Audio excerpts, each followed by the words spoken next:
रामचन्द्राय जनकराजजामनोहराय मामकाभीष्टदाय महितमङ्गलम्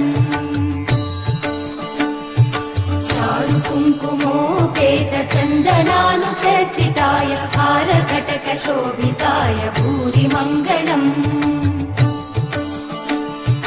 विमलरूपाय विविधवेदान्तवेद्याय सुजनचित्तकामिताय सुभगमङ्गलम् Ramdas मृदुलहृदय तामरसनिवासाय Swami भद्रगिरिवराय दिव्यमङ्गलम्